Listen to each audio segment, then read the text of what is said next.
السلام علیکم ورحمۃ اللہ وبرکاتہ۔ ناظرین کرام، آج کی ویڈیو میں دو اہم خبریں آپ تک پہنچائیں گے۔ پہلی خبر، دیوبند میں دینی تعلیم حاصل کرنے کے لیے جانے والے ایک طالب علم کے ساتھ ٹرین میں پیش آنے والے مبینہ حملے سے متعلق ہے، جبکہ دوسری خبر مسجد الحرام کے امام و خطیب شیخ ڈاکٹر عبد الرحمن السدیس کے میلاد النبی صلی اللہ علیہ وسلم کے شرعی حکم سے متعلق بیان کی ہے۔ آئیے سب سے پہلی خبر جانتے ہیں۔ میرٹھ سے دیوبند دینی تعلیم حاصل کرنے کے لیے سفر کرنے والے ایک طالب علم کے ساتھ ٹرین میں مبینہ طور پر بدسلوکی اور تشدد کا معاملہ سامنے آیا ہے۔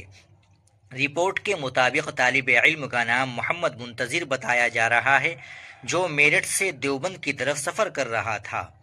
بتایا گیا ہے کہ سفر کے دوران کچھ افراد نے اسے گھیر لیا اور مبینہ طور پر اس کے ساتھ بدسلوکی کی اور مار پیٹ کی۔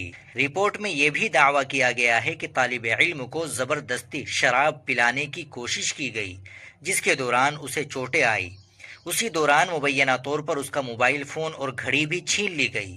واقعے کے بعد محمد منتظر کی حالت ایسی ہو گئی کہ اسے کھتولی ریلوے اسٹیشن پر ٹرین سے اترنا پڑا۔ اس واقعے کی اطلاع ملنے کے بعد مجلس اتحاد المسلمین کے مظفر نگر ضلع صدر عمران قاسمی اپنے ساتھیوں کے ساتھ وہاں پہنچے۔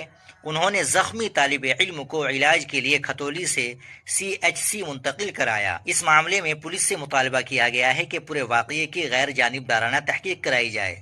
ناظرین، یہاں یہ بات بھی اہم ہے کہ واقعے کی مکمل حقیقت پولیس تحقیقات اور قانونی کارروائی کے بعد ہی واضح ہو سکے گی۔ اب چلتے ہیں دوسری اہم خبر کی طرف۔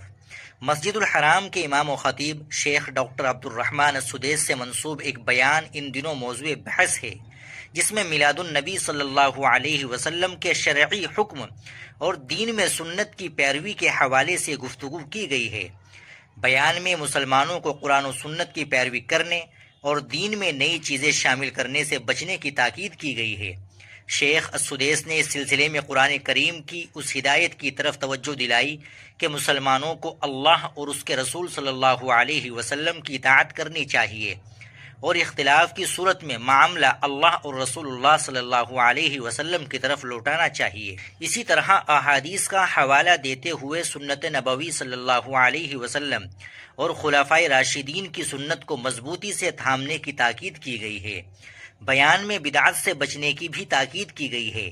میلاد النبی صلی اللہ علیہ وسلم کے حوالے سے اس موقف میں یہ کہا گیا ہے کہ نبی کریم صلی اللہ علیہ وسلم، صحابہ کرام رضوان اللہ علیہم اجمعین، خلفائے راشدین اور ابتدائی نیک نسلوں سے ربیع الاول میں میلاد منانے کا معمول ثابت نہیں ہے، اسی لیے اسے بدعت قرار دیا گیا ہے۔ تو ناظرین، آج کی دونوں اہم خبریں آپ نے سنی۔ ایک طرف دیوبند جانے والے طالب علم کے ساتھ ٹرین میں پیش آنے والے مبینہ واقعے نے کئی سوالات کھڑے کیے ہیں، جبکہ دوسری طرف میلاد النبی صلی اللہ علیہ وسلم کے شرعی حکم سے متعلق شیخ السدیس کے بیان پر دینی حلقوں میں بحث جاری ہے۔ ہماری کوشش ہے کہ آپ تک اہم خبریں آسان اور واضح انداز میں پہنچاتے رہے۔